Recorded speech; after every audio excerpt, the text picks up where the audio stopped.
ኢትዮጵያ በታሪኳ በተለያዩ የፖለቲካ ለውጦች ውስጥ አልፋለች። ከ2010 አስቀድሞ በነበሩ ዓመታትም የኢትዮጵያ ፖለቲካ ድባብ ለውጥን የሚናፍቅ ሆኖ የታየ ነው።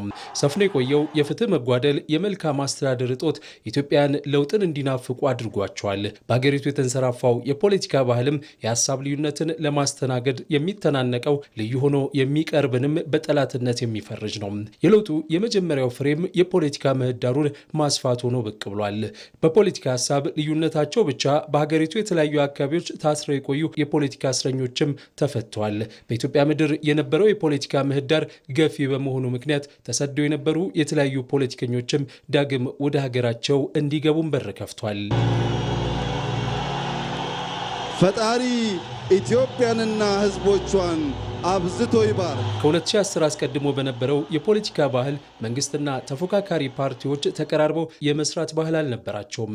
ይልቁንስ ተፎካካሪዎቹ ተቃዋሚ ናቸው በሚል በጠላትነት እየታዩ በሽብርተኝነት ተፈርጀው ለእስር አለፍ ሲልም ለስደት ተዳርገዋል። አሁን ላይ እየተቀይሮ ተቃዋሚዎች ተብለው ሲገለሉ የነበሩ ወገኖች ዛሬ ላይ በምርጫ አሸንፎ መንግስት ከሆነው ፓርቲ ጋር ስልጣን የሚጋሩና አብረው የሚሰሩ ሆነዋል።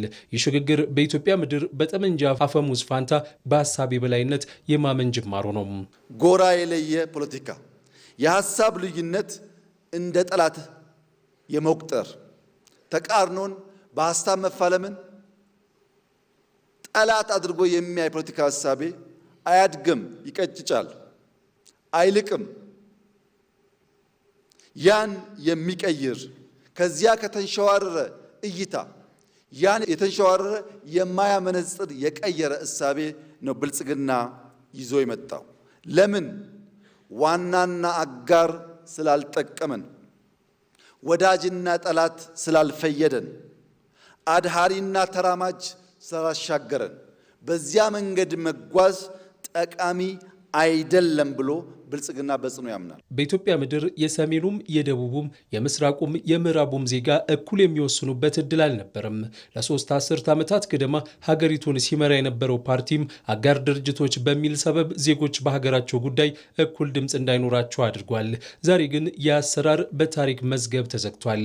አጋር የሚለው ቃልም አሁን የፖለቲካ ታሪክ ሆኗል። ለውጡን ተከትሎ የተመሰረተው ብልጽግና ፓርቲም ዜጎች በሀገራቸው ጉዳይ ላይ እኩል ባለቤትነት እንዲሰማቸው መወሰንም እንዲችሉ አድርጓል።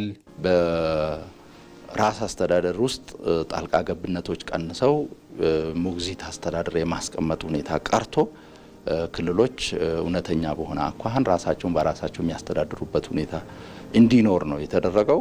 በጋራ አስተዳደር ውስጥ ደግሞ በተለይ ሁሉም የሀገር ባለቤት የሚሆንበት፣ ሁሉም የሚሳተፍበት፣ ሚዛናዊ ውክልና ኖሮት በሀገራዊ ጉዳዮች ላይ ውሳኔ ሰጭነት የሚሳተፍበት ሁኔታ ነው የተፈጠረው። ኢትዮጵያ በሀገር ውስጥ ፖለቲካ ያመጣቻቸው ለውጦች በዓለም አቀፍ ግንኙነትና በዲፕሎማሲው መስክም አጋዥ ሆነዋታል። የኢትዮጵያ ዲፕሎማሲ ብሔራዊ ጥቅሟን ተንተርሶ የተገነባ በመሆኑ ከምዕራቡም ከምስራቁም የዓለም ክፍል ጋር ያላትን ግንኙነት ባለፉት ዓመታት አጠናክራለች። በባለብዙ ወገን መድረኮች ያላትን ተሳትፎም በእጅጉ አሳድጋለች። ኢትዮጵያ ዓለም አቀፍ ተቀባይነቱና ተጽዕኖ እያደገ የመጣው ብሪክስ አባል የሆነችው በለውጡ ዓመታት ነው። በአፍሪካ ቀንድ የነበረው የቆየ ውጥረት፣ ጦርነትና አለመተማመን ወደ ሰላምና ትብብርም እንዲቀየር ሰርታለች። የኢትዮጵያና ኤርትራ ግንኙነትን ማሻሻል የቻሉ እርምጃዎችም ተወስደዋል።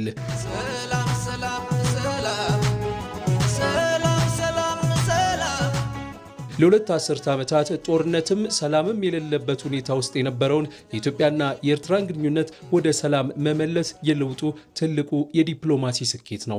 ይህ ታሪካዊ እርምጃ ጠቅላይ ሚኒስትር አብይ አህመድ የ2019ን የዓለም የሰላም የኖቤል ሽልማትን እንዲያሸንፉም አስችሏቸዋል። ይህም በቀጠናው ውስጥ አዲስ የትብብር መንፈስ የፈጠረ ሲሆን ለሁለቱ ሀገራት ህዝቦች ማህበራዊና ኢኮኖሚያዊ ግንኙነት መታደስም መሰረት ሆኗል።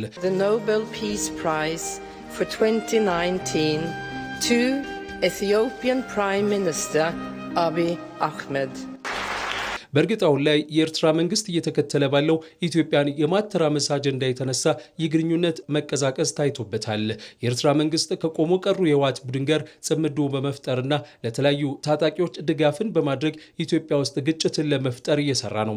ባለፉት ዓመታት ኢትዮጵያ በጎረቤት ሀገራት ዘላቂ ሰላም እንዲሰፍን ጥረቶችን አድርጋለች። በተለይም በደቡብ ሱዳን ተፋላሚ ኃይሎች መካከል ድርድር እንዲደረግ አስችላለች። በሱዳን የሽግግር ወቅት የታየውን የፖለቲካ ቀውስ ለመፍታትም ብዙ የተደነቀችበትን ጥረት አድርጋለች። ታዲያ ባለፉት የለውጥ ዓመታት በዲፕሎማሲው መስክ ከባባድ ፈተናዎችንም አልፋለች። በተለይ ጥቅምት 2013 ህወሓት በመከላከያ ሰራዊት የሰሜን እዝ ላይ የፈጸመውን ጥቃት ተከትሎ ኢትዮጵያ የገጠማት ጦርነት በዲፕሎማሲው መስክ ጫና እንዲያድርባት አድርጓል።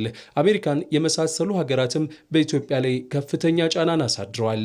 በወቅቱ ኢትዮጵያ ከአጎዋ ከቀረጥ ነጻ የንግድ ዕድል እንድትወጣ መደረጉም ይታወሳል። ይህም ለዜጎች የስራ ዕድል ማጣት ምክንያት ሆኗል። ሌላኛው ደግሞ በታላቁ ህዳሴ ግድብ ላይ ያጋጠሙ ችግሮች ተፈተው ግንባታው መፋጠኑ ሲጀምር በተለይም ግብፅና ሱዳን ይህንን ለማደናቀፍ ተረባርበዋል። የተባበሩት መንግስታት ድርጅት የጸጥታው ምክር ቤትን በመሳሰሉ ዓለም አቀፍ መድረኮች ግድቡን አጀንዳ በማድረግ ጫናዎችን ለመፍጠርም ሞክረዋል። በታላቁ የህዳሴ ግድብ ዙሪያ የተጋረጠባትን ዲፕሎማሲያዊ ጫናዎችና ተጽዕኖዎች በብልህነት በመመከትና የግድቡንም ግንባታ በማጠናቀቅ የልማት መብቷንና ሉዓላዊነቷን ለዓለም አስመስክራለች። አሁን ላይ ደግሞ ከዚህ ቀደም እንዳይነሳ ሲደረግ እንደ ወንጀልም ሲቆጠር የነበረውን የባህር በር ጥያቄ ዛሬ ላይ የመላው ዜጋ የህልውና ጥያቄ ሆኖ ዓለም ድጋፉን እየቸረው ነው።